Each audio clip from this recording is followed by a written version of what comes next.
ప్రార్థన చేసుకుందాం. ప్రేమ కలిగిన పరలోకమందున మా తండ్రి, పరిశుద్ధమైన దేవా, మీ యొక్క ఘనమైన శ్రేష్టమైన అత్యున్నతంగా హెచ్చింబడినామని బట్టి వందనాలు. మమ్మల్ని ప్రేమించి మరొక దినమంతట్లో మాకు చెప్పిన నీ కృపను బట్టి భద్రపరిచి సాయంకాల సమయంలో నీ వాక్యమును ధ్యానించిన నిమిత్తమే సన్నిధిలో సమకూర్చినందుకు వందనాలు. అంతేనా మా ఎడలు నమ్మదగిన దేవుడు వేయండి. మమ్మల్ని ఈ లోకంలో నడిపించిన మీ యొక్క మార్గమును బట్టి వందనాలు దేవా. నిత్యరాజ్యం కొరకై మమ్మల్ని సిద్ధపరుచున్నందుకు వందనాలు. ఇప్పుడు వచ్చి నీ ప్రజలను బట్టి వందనాలు. ఇంక నీ ఉద్దేశంలో అని తోడుకొని రండి. మెటుకు నీ ద్వారా మీరు ఉద్దేశించిన వర్తమానమును మేము పొంది తృప్తిపరచబట్ట కృపనివ్వండి. మా ప్రాణాత్మ దేహములు మీ వశంలో ఉంచుకునండి.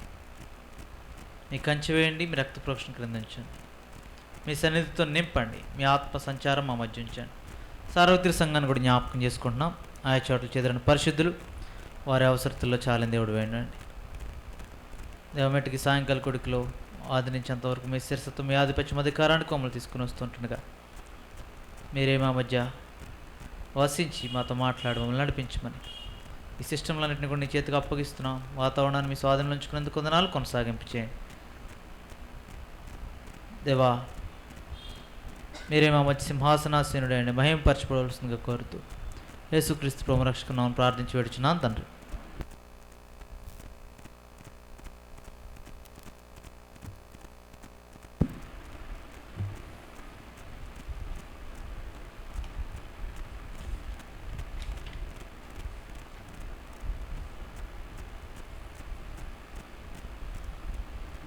నాలుగు 460వ పాట పాడదాం. 460.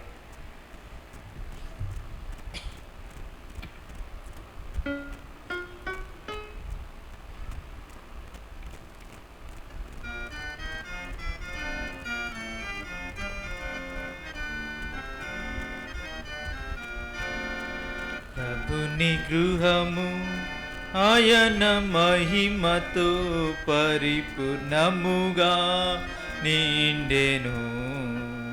ప్రభుని గృహము ఆయన మహిమతో పరిపూర్ణముగా నిండెను. అపరాధములచే ప్రజలందరును దేవుని మహిమను కోల్పోయిరి. అపరాధములచే ప్రజలందరును దేవుని మహిమను కోల్పోయిరి. తన మహిమను మనకిచ్చుటకు, తన మహిమను మనకిచ్చుటకు యేసు బలియాయన్. ప్రభుని గృహము ఆయన మహిమతో పరిపూర్ణముగా నిండెను. ప్రభుని గృహము ఆయన మహిమతో పరిపూర్ణముగా నిండెను. కృపా సత్యములు సంపూర్ణముగా మన మధ్యలో వసించెను. కృపా సత్యములు సంపూర్ణముగా మన మధ్యలో వసించెను. తండ్రి మహిమను తన సుతునిలో, తండ్రి మహిమను తన సుతునిలో మనమందరము చూచితిమి. ప్రభుని గృహము పరిపూర్ణముగా నిండెను. ప్రభుని గృహము ఆయన మహిమతో పరిపూర్ణముగా నిండెను. ప్రభువు ఇంటిని నిర్మించుచుండే సజీవమైన రాళ్లతో. ప్రభు ఇంటిని నిర్మించుచుండే సజీవమైన రాళ్లతో ఆయన మహిమ దాని అందుండా ఆయన మహిమ దాని అందుండా తన సంకల్పమై ఉన్నది ప్రభుని గృహము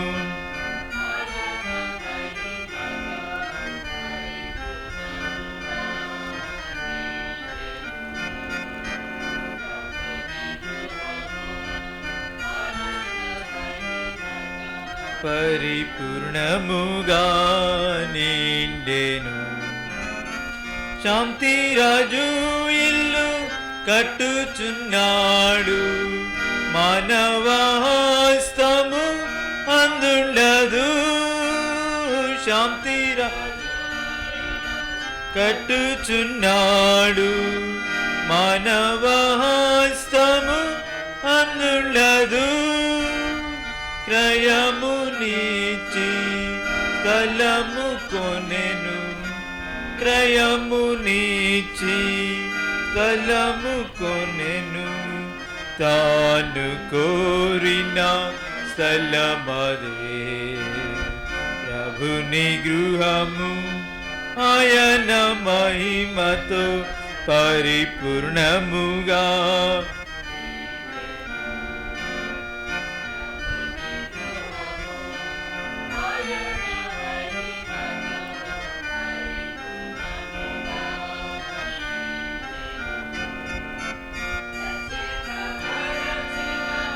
ఆత్మీయ ఇంటికి తన పునాదిని వేసెను ప్రత్యేక పరచిన ఆత్మీయ ఇంటికి తన పునాదిని వేసెను రక్షణ జీవిత సాక్ష్యము ద్వారా రక్షణ జీవిత సాక్ష్యము ద్వారా ప్రభు సర్వము చేసెను ప్రభుని గృహము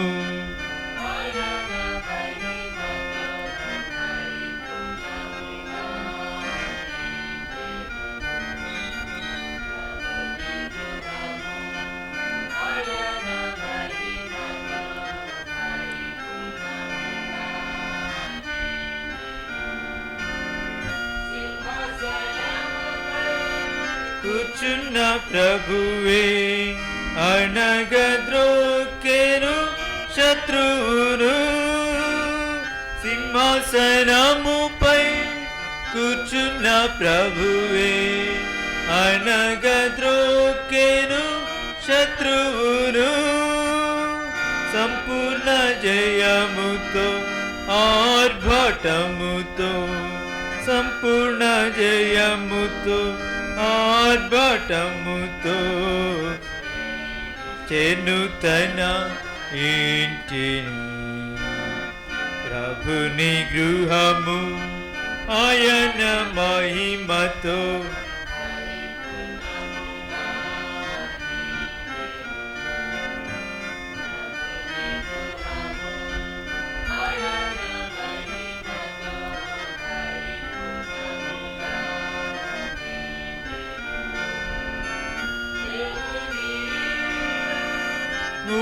ముగించబడగా పైనుండి అగ్ని దిగి వచ్చు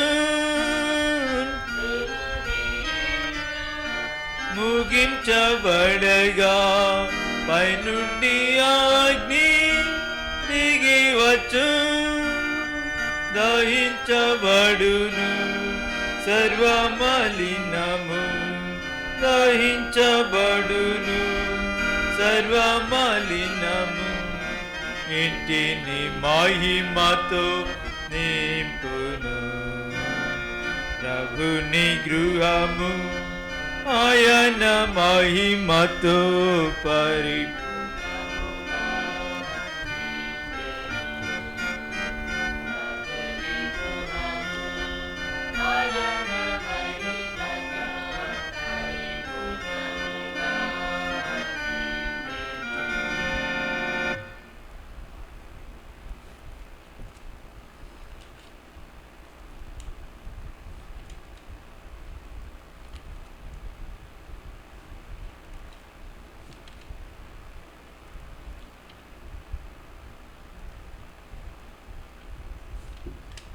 527వ పాట పాడదాం. 527.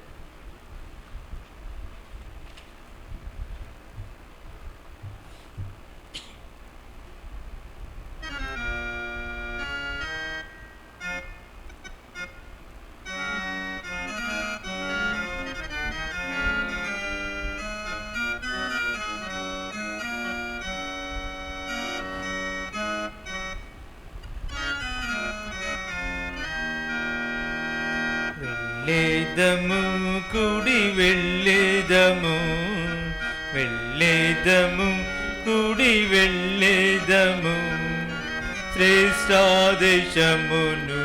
చేరుటకు, శ్రేష్ఠాదేశమును చేరుటకు, నీతి నివసించును అందునా, నీతి నివసించును అందునా,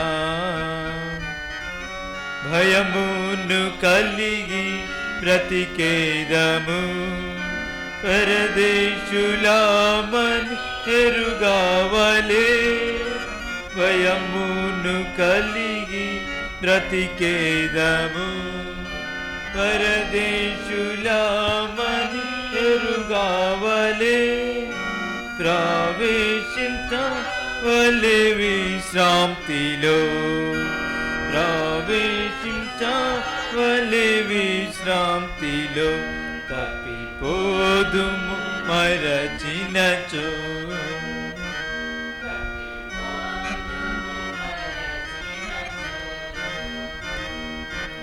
వెళ్ళేదము కుడి వెళ్ళేదము, వెళ్ళేదము కుడి వెళ్ళేదము, శ్రేష్ఠాదేశమును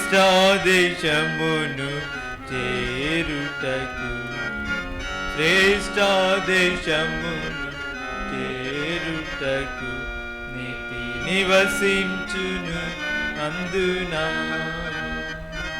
నీతి నివసించును అందునా, ప్రభువాజ్ఞలను పాలించుటకు, ప్రయాసపడేదం మనమీలలో, ప్రభువాజ్ఞలను పాలించుటకు, ప్రయాసపడేదం మనమీలలో, పదిలాముగా అంతము వరకు, పదిలాముగా అంతము వరకు పడి,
వెళ్ళేదము కుడి వెళ్ళేదము, వెళ్ళేదము కుడి వెళ్ళేదము, శ్రేష్ఠాదేశము చేరుటకు,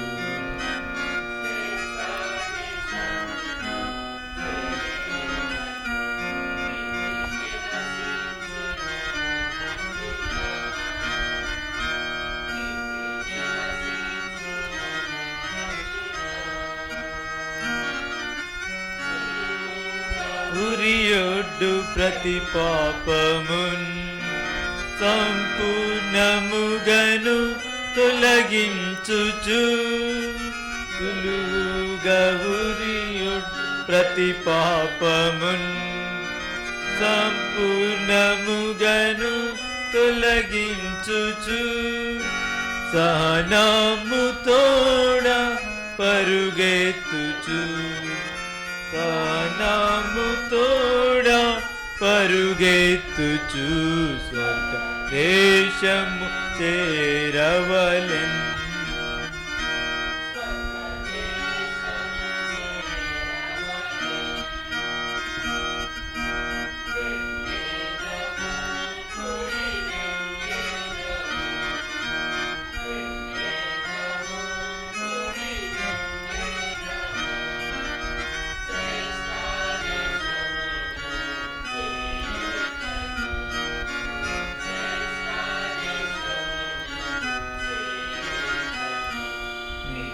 నివసించును అందునా నివసించును అందునా సంపూర్ణత పొందసాగేదము సమర్పించు కొని పూర్ణముగా సంపూర్ణత పొందసాగేదము సమర్పించు కొన్ని పూర్ణముగా సాహించిన కష్టదుఃఖములు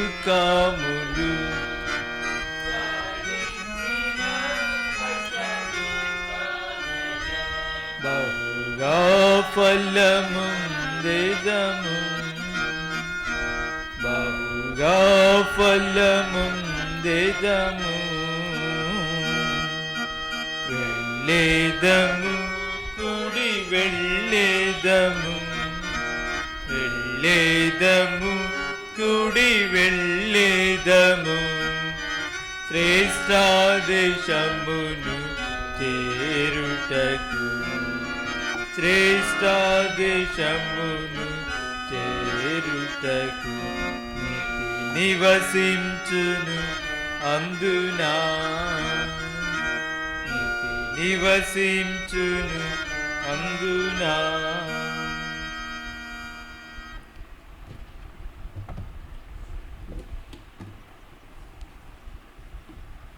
నిర్గమాకాండము 9వ అధ్యాయం. నిర్గమాకాండం 9వ అధ్యాయం.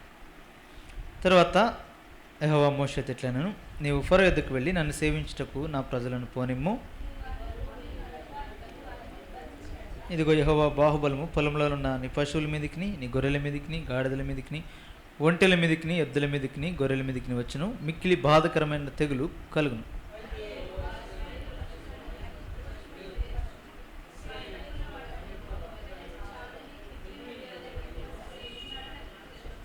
మరియు యెహోవా కాలము నిర్ణయించి రేపు యెహోవా ఈ దేశంలో కార్యం జరిగించినాను.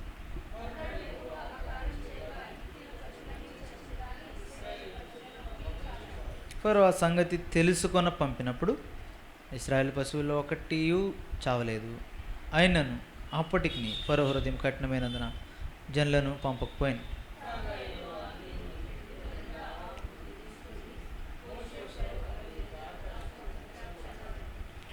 అప్పుడు అది ఐగుప్తు దేశమంతటా సన్నద్ధుళియే. ఐగుప్తు దేశమంతటా మనుషుల మీదను జంతువుల మీదను పొక్కులు పొక్కు దద్దుర్లగనని మోషే అహరోనుతో చెప్పాను.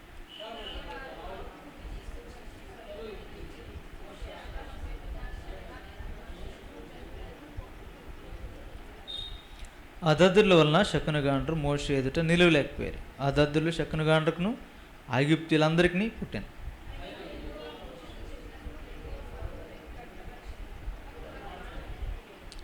తర్వాత యెహోవా మోషేతో ఇట్లనెను, హెబ్రీయుల దేవుడైన యెహోవా ఇలాగ సెలవిచ్చున్నాడు, నీవు తెల్లవారుగానే లేచిపోయి ఫరో ఎదుట నిలిచి నన్ను సేవించుటకు నా జనులను పోనిమ్ము.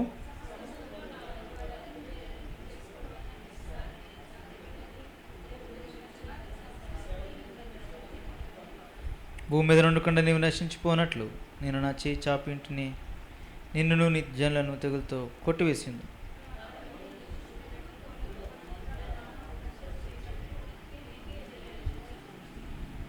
నీవింక నా ప్రజలను పోనీ వాళ్ళకి వారి మీద అతిశయపడుచున్నావు.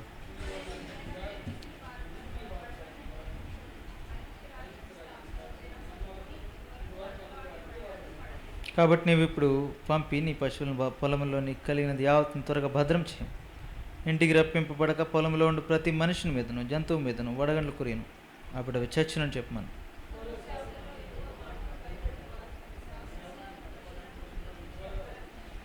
అయితే యెహోవా మాట లక్ష్య పెట్టని వాడు తన పనివారిని తన పశువులను పొలంలో ఉండనిచ్చాను.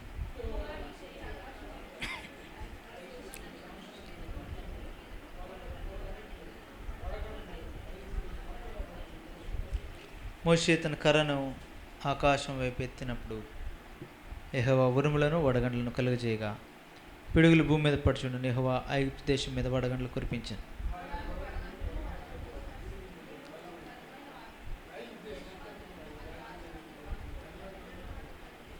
ఆ వడగండ్లు ఐగుప్తు దేశం అందంతటా మనుషులనేమి జంతువులనేమి బయట ఉన్నది యావత్తును నశింపజేశాను. వడగండ్లు పొలంలోని ప్రతి కోరును చెడగొట్టాను, పొలంలోని ప్రతి చెట్టును విరగొట్టాను. ఇది చూడగా ఫరో మోషే అహరోనును పిలువనంపి, నేను ఈసారి పాపం చేసినాను. యెహోవా న్యాయవంతుడు, నేనును నా జనులను దుర్మార్గులం.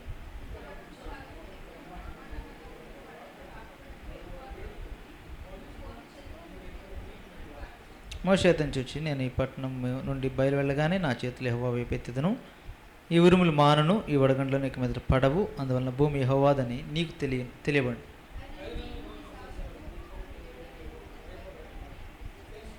అప్పుడు జనప చెట్లు పువ్వులు పూసెను, యవల చేలు వెనులు వేసను గనుక జనప యవల చేలను చెడగొట్టబండి. కానీ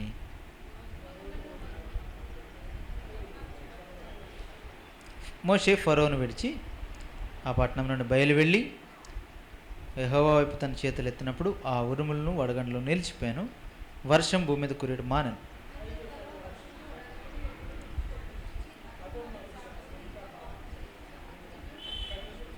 యెహోవా మోషే ద్వారా పలికినట్లు ఫరో హృదయం కఠినమై అతడు ఇశ్రాయేలును పోనీయకపోయాను. ప్రభు సహాయం కొరకే ప్రార్థన చేద్దాం. ప్రేమ కలిగిన పరలోకమందున మా తండ్రి, మరొకసారి వందనాలు. నీ కృపను బట్టి మరలా నేను నీ వాక్యమును ధ్యానించిన నిమిత్తమై మమ్మల్ని సమాజంగా సమకూర్చే వందనబట్టున్నాను. చదవని లేఖనాలను ఆశీర్వదించండి, మా కొరకు విరిచి పంచివ్వండి. నిలబడిన దాసుని ప్రయోజకుడిని ఈ సిలువ చాటను మరుగుపరిచి వినిచిన నీ ప్రజలకు ఎవరికి ఏది అవసరమో అంటే నీ జీవముగల మాటలతో దర్శించండి.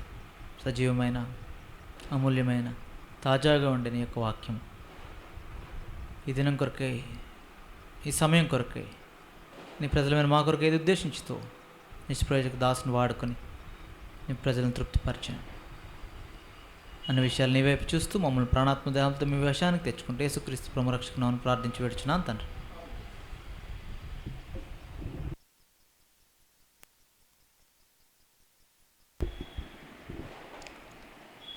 మోషే ఏ రీతిగా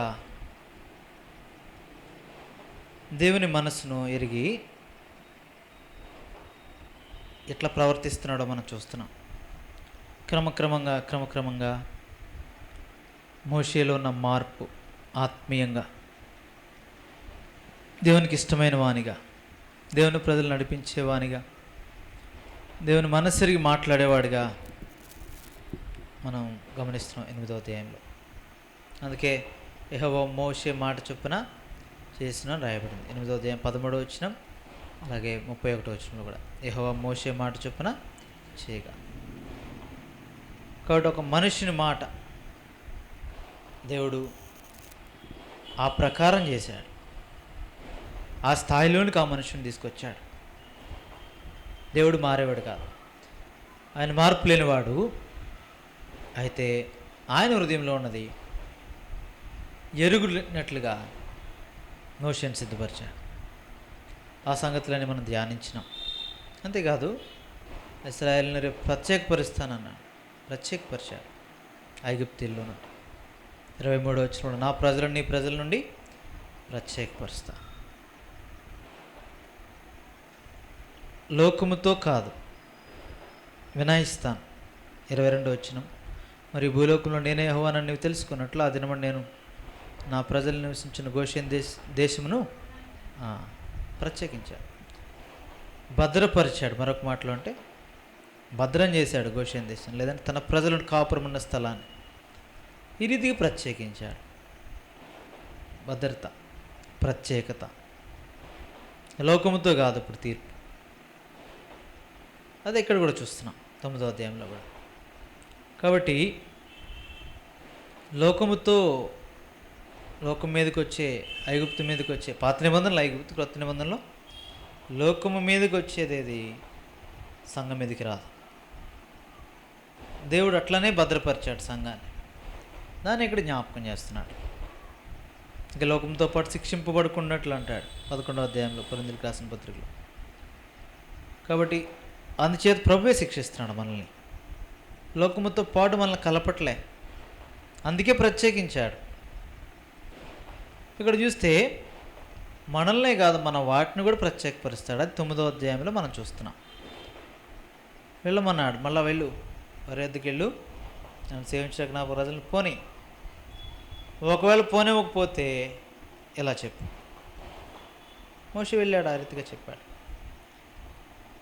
కాబట్టి తెగులు వస్తుంది, బాధాకరమైనది. అయితే 4వ వచనం 9వ అధ్యాయం నిర్గమాకాండం 4వ వచనం. అయితే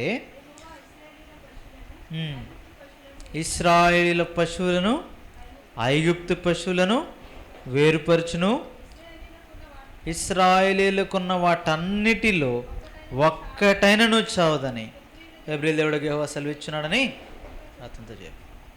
ఒక్కడు కూడా, వాటన్నిటిలో ఒక్కడు కూడా చావదు. అదే దేవుని అమూల్యమైన సంగతి. సంఘముగా పిలువబడిన వారిలో ఒక్కడు కూడా విడిచిపెట్టడానికి వీల్లేదు.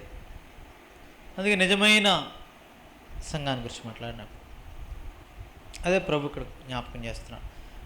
సంఘం అంటే ప్రత్యేకించబడిన వారు, నా ప్రజలు నీ ప్రజల నుండి ప్రత్యేకపరిచేదని 23వ వచనం ముందు అధ్యాయంలో.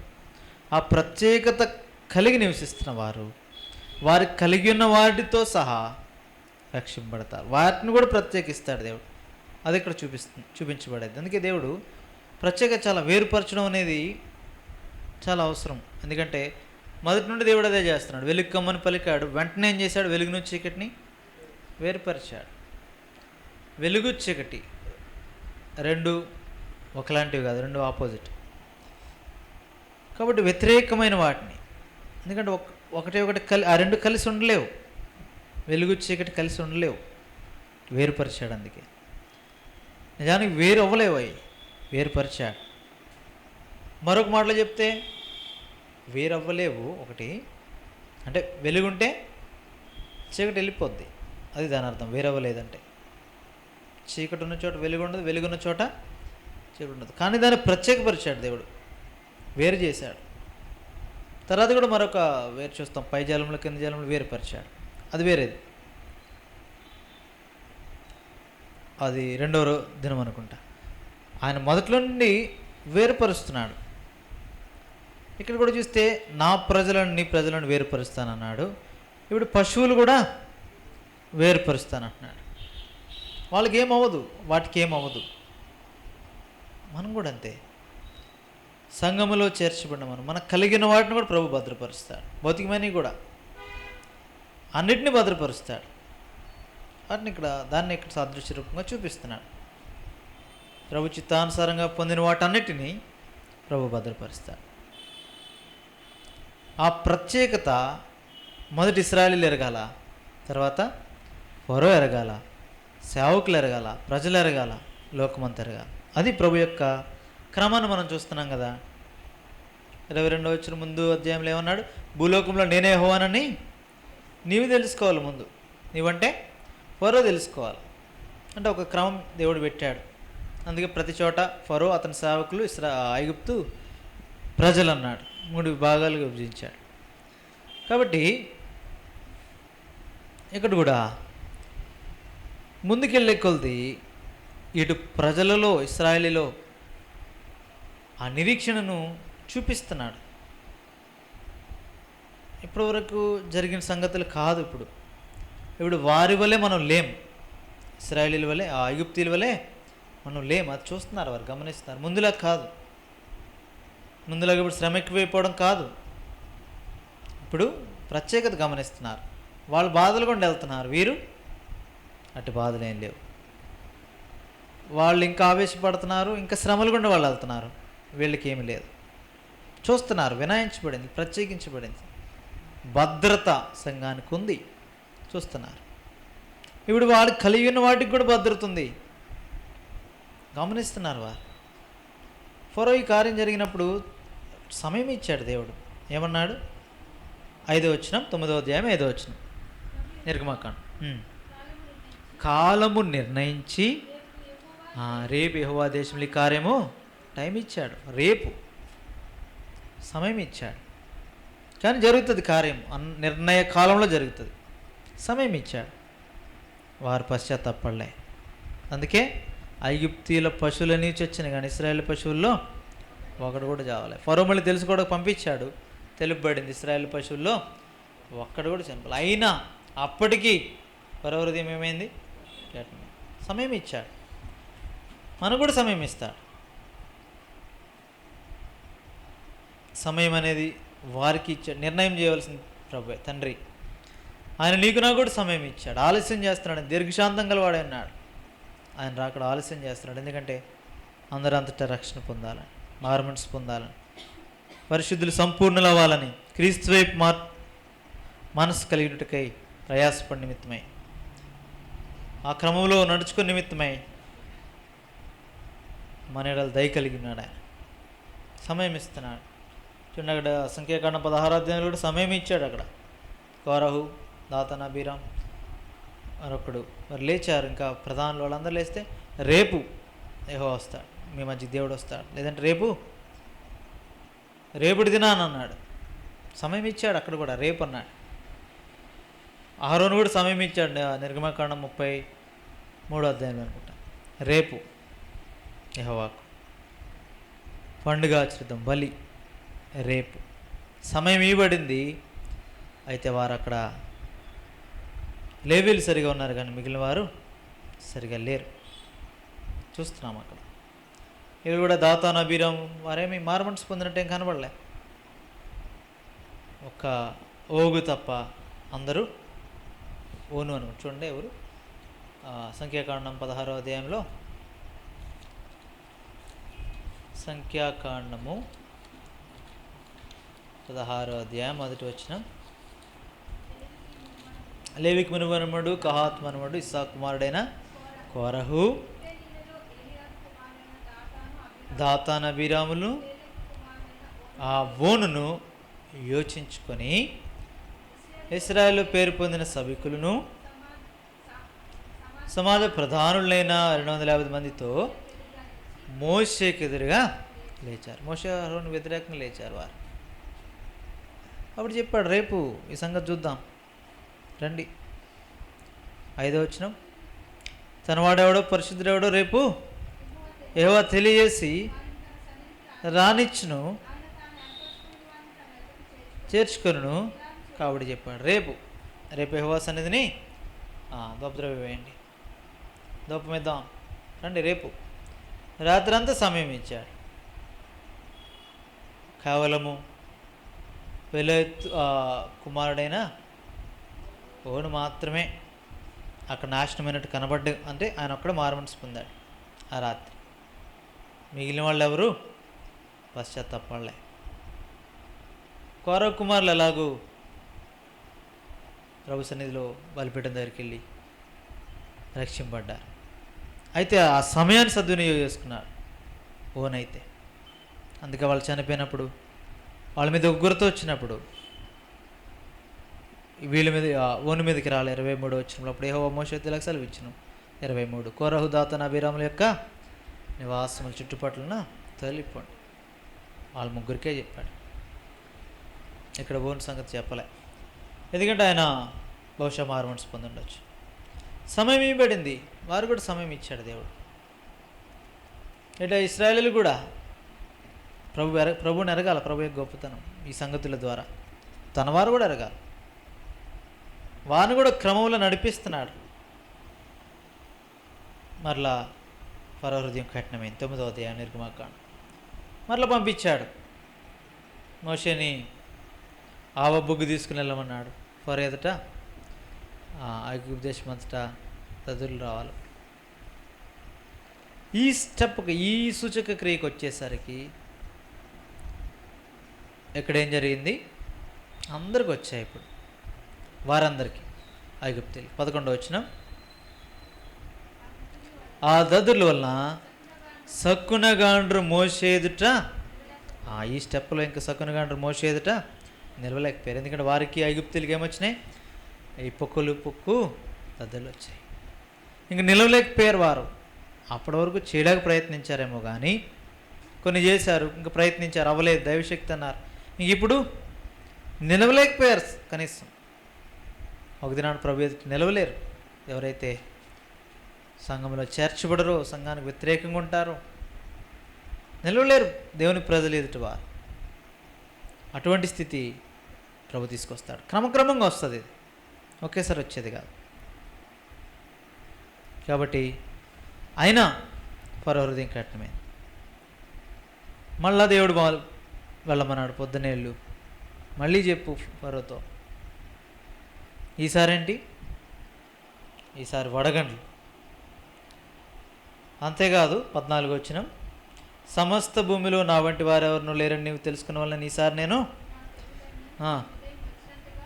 నీ హృదయం నొచ్చినంతగా నీ సేవకుల మీదకి, నీ ప్రజల మీదకి, కాబట్టి ఇంకా కఠినమైనవి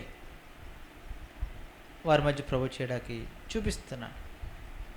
నువ్వు ఇంక ప్రజల మీద అతిశయపడకు, వారిని విడుదల చేయి. కాబట్టి అన్నీ చెప్పాడు. ఐగుప్తు రాజ్యం స్థాపించిన మొదలుకొని ఇలాంటివి ఎప్పుడు పడలేదు. అయితే ఇక్కడ ఒక హెచ్చరిక ఇచ్చాడు ఫరోకి. 19వ వచనం, నీ పశువులను పొలంలో నీకు కలిగినది యావత్తును భద్రము చేయి.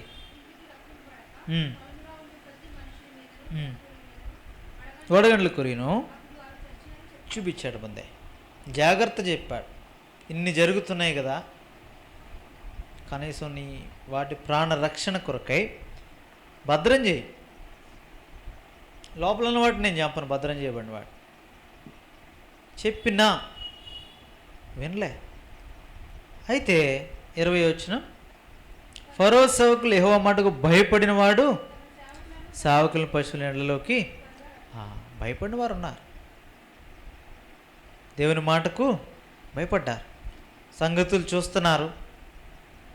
ఇప్పుడు భయపడి తన సేవకులను పశువులను త్వరగా తెప్పించుకున్నారు ఇంట్లోకి. అవన్నీ వారందరూ రక్షణ పొందారు, అనగా మరణం నుంచి తప్పించుకున్నారు. 21వ వచనం, అయితే యెహోవా మాట లక్ష్య పెట్టని వాడు అక్కడే ఉండనిచ్చాడు అని వారిని పశువులు. అయితే దేవుడు మోషేతో చెప్పినట్టు సమస్తం జరిగినాయి. అక్కడ అలా చెయ్యి ఆకాశం వైపు చూపమన్నాడు.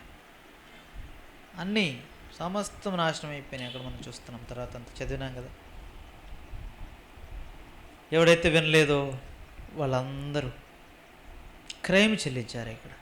అయితే ఇక్కడ దేవుడు ముందు చెప్పాడు వారికి, భద్రపరుచుకోమన్నాడు, భద్రంగా ఉండమన్నాడు. వినలే. ప్రత్యేకతను ఇశ్రాయేలీలు కూడా చూచారు. అక్కడ 26వ వచనం, అయితే ఇశ్రాయేలీలు ఉన్న గోషెను దేశంలో మాత్రము ఇప్పుడు ఇంత అద్భుతాలు చూస్తున్నారు, వారు ఆశ్చర్యకార్యాలు చూస్తున్నారు. ఎలా తర్వాత ఇశ్రాయేలీలు తప్పిపోయారో ఇన్ని చూసిన వాళ్ళు, ఈ 40 సంవత్సరాల్లో రాలిపోయిన వాళ్ళందరూ వాళ్ళే కదా. తర్వాత తరం కాదు, వీళ్ళే రాలిపోయిన వాళ్ళు. ఇన్ని చూశారు కదా, ఇన్ని సూచనలు, ఇంత ప్రత్యేకత, ప్రభువారిని భద్రపరిచిన క్రమము. ఓ పక్క ఐగుప్తీయులను చూచి వారిలో కఠిన హృదయులైన వారే భయపడ్డారు దేవునికి. కనీసం తన వారిని తన పశువులను రక్షించుకోవడం కోసమైనా దేవునికి భయపడ్డారు వారు. ఫరో హృదయం మాత్రం కఠినమైపోయింది. అయితే ఇక్కడ ఫరో ఏమంటున్నాడు చూడండి, ఇదంతా పరీక్షించాడు. ఇప్పుడు అక్కడ ముందు చూచాడు, ఇశ్రాయేలీలకి వాళ్ళ పశువులు బతికాయి. ఇక్కడ చూచాడు, గోషెన్ దేశంలో మాత్రం వడగండ్లు పడలేదు. 27 వచనం, ఇది చూడగా ఫరో మోషే అహరోనులను పిలువనంపి, ఇప్పుడు చెప్తున్నాడు ఈసారి కాదు, మొదటి నుండి అదే చేస్తున్నాడు. కానీ ఎప్పుడు ఒప్పుకున్నాడు? అప్పటికి మాత్రం, నేను ఈసారి పాపం చేస్తున్నాను, యెహోవా న్యాయవంతుడు. కాబట్టి తన స్థితి కొద్దిగా ఎరిగాడు, కనబడుచుకున్నాడు, కానీ తన స్థితిని ఎరగలిగాడు, కానీ ఎక్కువసేపు కాదు. ఎందుకొరకు? ఆ వడగండ్లు ఉరుములు ఆగేదాని కొరకు, అంతే. తర్వాత మళ్ళీ ఏమైంది? హృదయం కఠినం అయిపోయింది. అందుకే 34 వచ్చిన, మోషే వేడుకున్నాడు, ఆయన ఆగినాయి పట్టణం బయటికి లేక.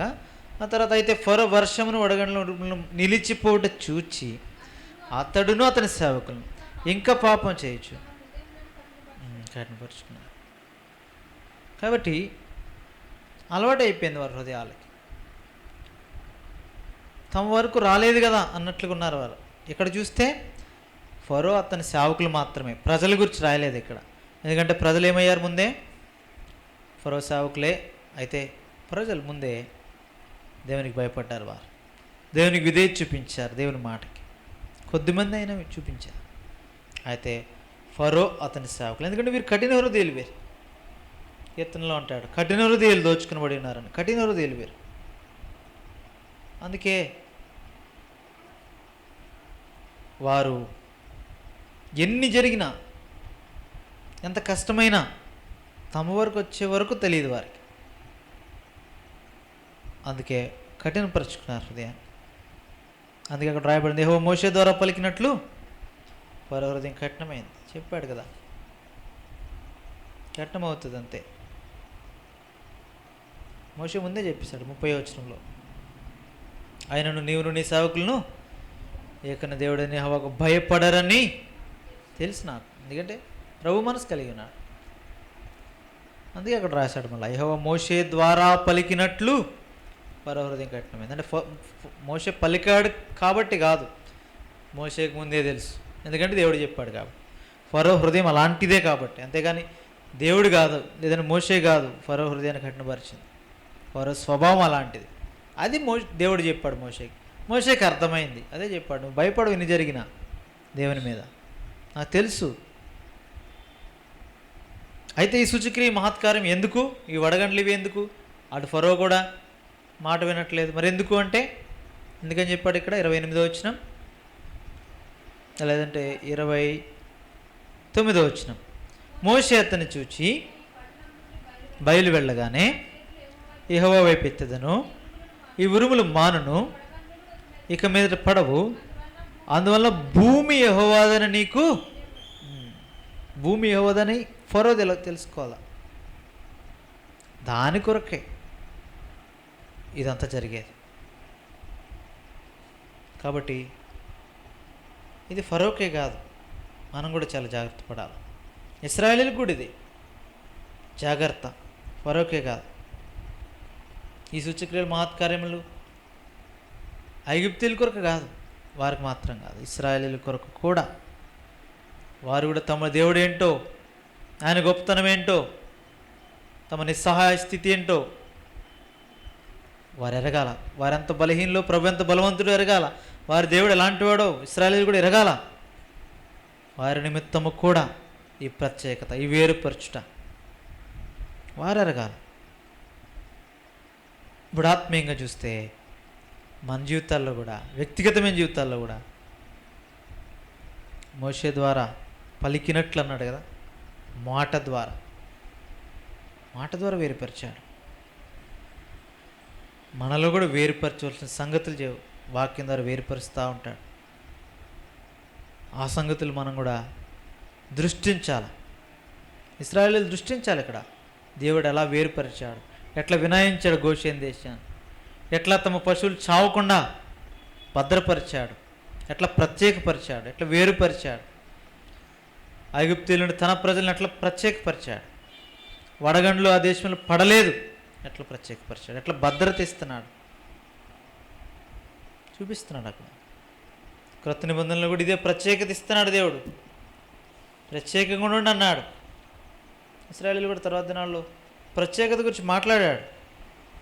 ప్రత్యేకించబడిన వారి జనాంగం. మోషే అంటాడు ప్రత్యేకింపబడిన జనాంగం కదా, నీ సన్నిధి మాతో వస్తేనే కదా ఈ ప్రత్యేకత కనబడేది అంటాడు నిర్గమాకాండం 33వ అధ్యాయంలో. నిర్గమాకాండం 33వ అధ్యాయంలో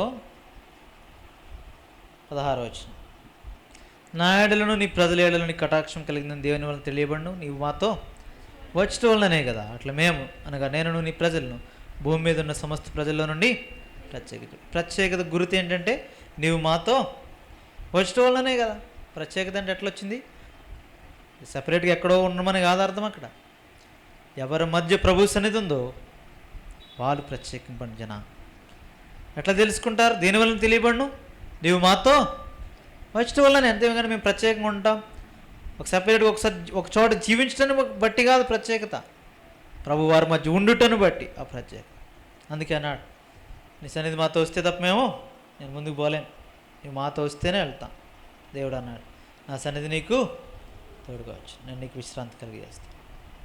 నీ సన్నిధి రాని వాళ్ళు ఇక్కడ నుండి మమ్మల్ని తోడుకొని పోవద్దు. అప్పుడు చెప్పాడు ప్రత్యేకత అంటే ఇది. ప్రభు మనతో ఉండుట. ప్రభు మనతో ఉండాలంటే, ప్రభు సన్నిధి మనతో ఉండాలంటే మనం పరిశుద్ధంగా ఉండాలి. దాని గురించి వేరుపరుచుకోవాలి లోకం నుండి. అదే చూపిస్తున్నాడు అక్కడ. హెబ్రీలికి రాసిన పత్రిక. పాత నిబంధనలు అనేకులు ప్రత్యేకించుకున్నారు. దానియేలు, షడ్రక్, మేషక్, అబేద్నెగోలు ప్రత్యేకమైన జీవితం. ఇంకా అనేకులను చూస్తాం. అయితే మనలో కూడా ప్రత్యేకించుకోవాల్సిన సంగతులు. హెబ్రీలికి రాసిన పత్రిక 4వ అధ్యాయం. హెబ్రీ 4:11. కాబట్టి అవిధేయత వలన వారు పడిపోయినట్లుగా మనలో ఎవరినూ పడిపోకుండా జాగ్రత్త పడాలి. వారు అవిధేయులయ్యారు, తర్వాత వారు పడిపోయారు. దేవుడైతే చక్కగా ప్రత్యేకించాడు, వారు చక్కగా తీసుకొచ్చాడు ఐగుప్తులో నుండి, అన్నీ చూపించాడు, అద్భుత ఆశ్చర్యకార్యాలు చూపించాడు, వారి పక్షాన ఉన్నాడు, వారితో ఉన్నాడు, వారిని నడిపించాడు, వారికి అన్నీ ఇచ్చాడు. ఆయన అన్నీ అయ్యి ఉన్నాడు. ఎంతో చక్కగా వారిని నడిపిస్తే వారిపైన నాయకుడు కూడా ఎలాంటి వాడు చూడండి. 3వ అధ్యాయం 2వ వచనం.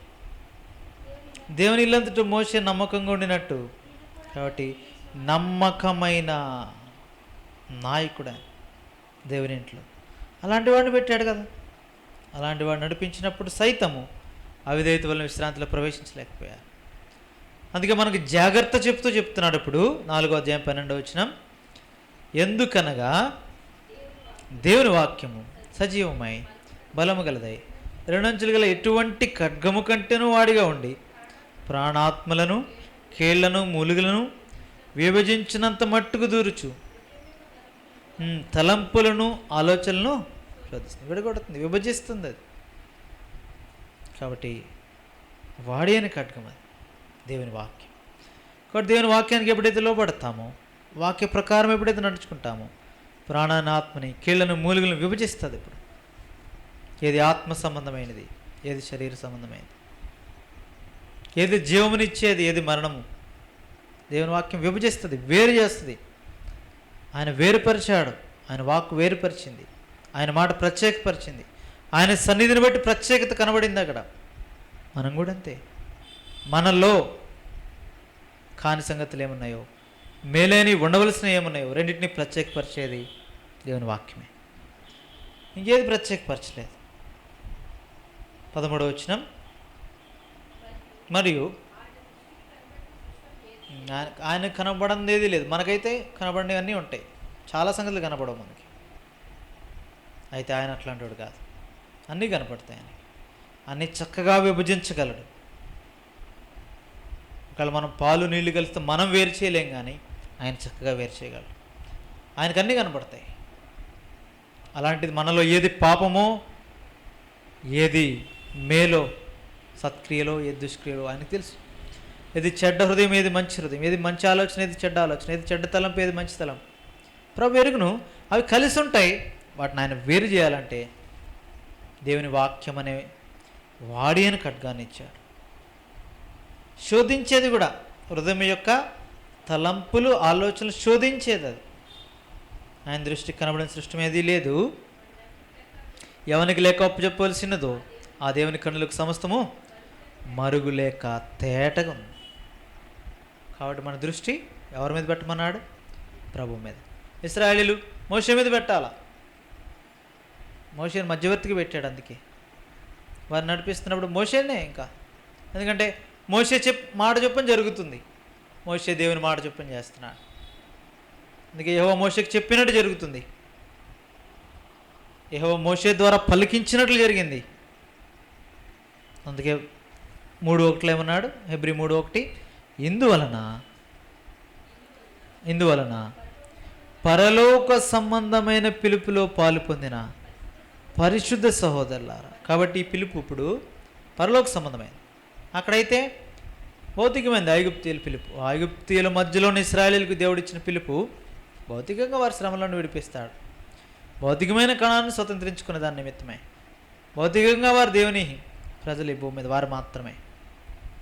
అయితే ఇక్కడ మనకైతే పరలోక సంబంధమైన పిలుపులో పాలు పొందిన పరిశుద్ధ సహోదరులారా, మనము ఒప్పుకొనిన దానికి అపోస్తలుడును ప్రధాన యాజకుడైన యేసు మీద లక్ష్యం ఉంచాలి. ప్రభు మీద మన లక్ష్యం. ఇప్పుడు ప్రభు మీద మన గురి దేవుని వాక్యము ద్వారా పరిశుద్ధపరచుకోవాలి. ఎందుకంటే అదే విభజిస్తుంది, అదే పరిశుద్ధపరుస్తుంది, అదే పవిత్రపరుస్తుంది. ఎఫెసీ 5:27 కూడా అదే. వాక్యము నదుకు స్నానం చేత పరిశుద్ధపరిచేది అదే, పవిత్రపరిచేది అదే. దేవుని ఎదుట నిలబెట్టుకునే దాని నిమిత్తమే ప్రభుకు అప్పగించుకోవాలి. అందుకే సారిసారి వాక్యాన్ని ధ్యానించేది. అందుకే నేను మీతో చెప్పిన మాటను బట్టి మీరు ఇప్పుడు పవిత్రులైనారు. యోహాను సువార్త 15వ అధ్యాయంలో శిష్యులతో చెప్తున్నాడు. శిష్యులకు లేదంటే పరలోక సంబంధమైన పిలుపులో పాలు పొందిన పరిశుద్ధులకు, పరిశుద్ధపరచబడి క్రీస్తు చేసినందు పరిశుద్ధులుగా ఉన్నట్టుగా పిలువబడిన వారికి ఉదక స్నానం, పరిశుద్ధపరచబడిన యాజకులు ఆ యొక్క పరిశుద్ధ స్థలంలో ప్రవేశించేదానికి ముందు ఆ గంగాళంలో ఉన్న నీటితో వాళ్ళు ఏం చేసుకోవాలి? కాళ్ళు చేతులు కడుక్కోవాలి, పరిశుద్ధపరచుకోవాలి, పవిత్రపరచుకోవాలి. ఒకసారి స్నానం చేసి మళ్ళీ చేయడానికి కాదు. అది రక్షణ పొందినవాడు, మారుమనసు పొందినవాడు, సంఘము, పరిశుద్ధులమైన మనం లోకంలో ఉన్న ఈ ఇహలోక మాలిన్యం ఎప్పుడైతే అంటుకుందో వాటి నుంచి పరిశుద్ధపరచు నిమిత్తమై దేవుని వాక్యాన్ని ఇచ్చాడు. వాక్యాన్ని మనం అనుమతిస్తే హృదయంలోనికి అన్నీ వేరు చేస్తుంది. అది అనుమతించకపోతే ఇంకేది మనల్ని వేరు చేయలేదు. లోపల పాపాన్ని మేలుని కీడిని వేరు చేసే దేవుని వాక్యం. లేదంటే దాన్ని అనుమతించకపోతే అట్లా జరగదు. అందుకే ఆ రీతిగా వాక్యానికి లోబడితే మన దృష్టి ప్రభు వైపుకి వెళ్తుంది. అప్పుడు ప్రభువైన యేసుక్రీస్తునందు లక్ష్యం ఉంచుతాం. ఆయన మనల్ని నిత్య జీవం వైపు నడిపిస్తాడు. మనలో ఉన్న పరిశుద్ధాత్ముడు అట్టి కార్యాన్ని చేస్తాడు. కాబట్టి దాని కొరకే దేవుడు మనల్ని ఏర్పరచుకున్నాడు. కాబట్టి క్రొత్త నిబంధన, ఈ నిబంధన క్రిందకు వచ్చాం మనం. ఇక పాత నిబంధన కాదు, భౌతికమైనవి కాదు. ఇప్పుడు ఆత్మ సంబంధమైన సంగతులు స్వతంత్రించుకునే నిమిత్తమై, ఆ స్వాస్థ్యము పొంది నిమిత్తమై దేవుడు మనల్ని పాపము నుండి, లోకము నుండి అనగా అపవాది బంధకము నుండి ప్రత్యేకపరిచాడు. ఆ ప్రత్యేకతను కాపాడుకోవాలి. వాక్యానుసారమైన ప్రత్యేకత, వాక్యము విభజించే ప్రత్యేకత. మనిషి పారంపర్యాచారాలు కాదు, మనుషులు కట్టడలు కాదు, మళ్ళా లోకం కాదు. ఈ సంగతుల్లో మనం ప్రత్యేకపరుచుకున్న వారమై ప్రభుత్వ సదాకాలం ఉండి నిమిత్తమై ఈ అధ్యాయంలో మనం చూచాం కదా. ఈ యొక్క ప్రత్యేకత అంతేకాదు, ప్రభు యొక్క క్రమం. వారికి ప్రభువే బుద్ధి చెప్తాడు, వారిని ప్రభువే తన యొక్క మార్గంలోకి తీసుకొస్తాడు. అయితే మన ఎడల దేవుడు కలిగిన ఉద్దేశం అది పరలోక సంబంధమైన పిలుపు. అందుకే పరిశుద్ధులుగా ఉంటూ పిలువబడ్డా. పరిశుద్ధతను కాపాడుకున్న నిమిత్తమే అక్కడ యాజకులకు గంగాళంలో నీళ్లు ఉంచబడింది. బలిపీఠంలో బలి అర్పించిన తర్వాత అది రక్తంతో పరిశుద్ధపరచబడిన తర్వాత అది ప్రభు రక్తంతో పరిశుద్ధపరిచాడు, మనల్ని శుద్ధీకరించాడు. సంఘంలో స్వరక్తం ఇచ్చి సంఘంలో సంపాదించిన సంఘంలో మనల్ని పెట్టాడు. ఇప్పుడు వాక్యం ద్వారా పవిత్రపరచుకుంటూ ముందుకెళ్ళాలి. కాబట్టి అట్టి గమనికతో హృదయాల్లో దేవుని వాక్యం, ఎందుకంటే ఆయన చెప్పిన మాటను బట్టి పవిత్రత, పరిశుద్ధత. శిష్యులతో అందుకే చెప్తున్నాడు, నేను మీతో చెప్పిన మాటను బట్టి మీరు ఇప్పుడు పవిత్రులై ఉన్నారు. అంతేకాదు పాపం చేయకుండా కూడా వాక్యం 119లో రాయబడింది కదా, నీ ఎదుట నేను పాపం చేయకున్నట్లు నా హృదయంలో వాక్యం ఉంచుకున్నాను. వాక్యం అలాంటిది. యోహాను పత్రికలో అంటాడు, వాక్యపు బీజం మీలో ఉంది కాబట్టి ఆ బీజం నోడు ఎవడు పాపం చేయలేడు. అటు వాక్యాన్ని హృదయంలో భద్రపరచుకుందాం. ఆ వాక్యమే దేవుడు. దేవుడికి లోబడిన వారమే, ఆ వాక్యానికి అప్పగించుకున్న వారమే. ఆ వాక్యం వాడి అయినది, అన్నిటిని విభజిస్తుంది, దూరుతుంది లోపలికి. హృదయమును, ఆలోచనలు, తలంపుల్ని శోధించేది. ఆ వాక్యానికి అప్పగించుకొని పరిశుద్ధపరచుకుని ఎల్లప్పుడు ప్రభు సన్నిధిలో మనందరూ ఉండే నిమిత్తమై పరిశుద్ధాత్మను మనం సిద్ధపరచునుగా. ప్రార్థన చేద్దాం. ప్రేమ కలిగిన పరలోకమందున మా తండ్రి, పరిశుద్ధమైన మా దేవ, మరొకసారి వందనాలు. మీ కృపను బట్టి సాయంకాల సమయంలో మరొకసారి జీవవాక్యం ద్వారా మాతో మాట్లాడినావు. నిర్గమకాండం 9వ అధ్యాయం ద్వారా దర్శించినావు. అనేక సంగతులు చూచాం. మా ఆత్మీయ యాత్రలు అవి మేలుకరంగా, ఉపయోగకరంగా ఉంటకు మా హృదయాలు భద్రపరచుకునే వాక్యాన్ని ఆయా సమయాల్లో, సందర్భాల్లో అవసరం వచ్చినప్పుడు దాన్ని ఉపయోగించుటకు, వినియోగించుకుంటకు సహాయం చేయండి. హృదయాలు, మీ యొక్క ప్రజల హృదయాలు భద్రం చేయండి. నీ పరిశుద్ధాత్మ యొక్క నడిపింపులో నీ ప్రజలు నడిపించండి. నీకు ఇష్టముగా నీతో పాటు సదాకాలం ఉంటుకై, ఆ విశ్రాంతిలో మేము ప్రవేశించుటకై పరలోక సంబంధమైన పిలుపులో పాలు పొందిన పరిశుద్ధ సహోదరులారా అని జ్ఞాపకం చేస్తున్నాం. అయితే మేము ఒప్పుకునే దానికి అపోస్తలుడు, ప్రధాన యాజకుడైన యేసు ప్రభు మీద, యేసు మీద లక్ష్యం ఉంచుటకే మాకు సహాయం చేయండి. దృష్టి, విశ్వాసం కర్త దాన్ని కొనసాగించే వాని మీదనే ఉంచుట కృపనివ్వండి. ఆ రీతిగా మా యాత్ర కొనసాగించి ముగించుట కృపనివ్వండి. సంపూర్తిగా నీ వైపు, నీ సారూప్యతలోనికి మార్చబడే నిమిత్తమే, నీ మనస్సు కలిగిన నిమిత్తమే సంపూర్ణతలకు నడిపించింది. ఇక్కడ వచ్చి నీ ప్రజలను ఆశీర్వదించిన వారి కొదులు, కోతలు, వారి అవసరతలు, భౌతికమైన అన్ని తీర్చాను.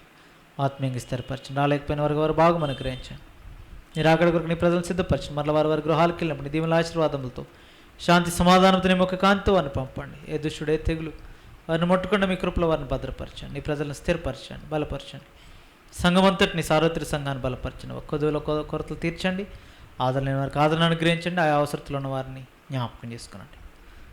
దేవా, మరొకసారి విత్తబడిన వాక్యాన్ని నీరుకటి ఫలింపు చేయమని మహిమ, ఘనత, ప్రభావాలు మీకు ఆరోపిస్తూ యేసుక్రీస్తు ప్రభు రక్షక నామమున స్తుతించి గణపరిచి ప్రార్థించి వేడుచున్నాను తండ్రి. ఆమేన్. పరమతండ్రి దేవుని ప్రేమ, ఆయన కుమారుడైన యేసుక్రీస్తు ప్రభు యొక్క కృప, పరిశుద్ధాత్మ కన్యుని సహవాసం కూడి వచ్చిన మనకును, సార్వత్రిక సంఘంలో చెందిన సకల పరిశుద్ధులకును సదాకాలము తోడేయుండును గాక. ఆమేన్. Praise the lord.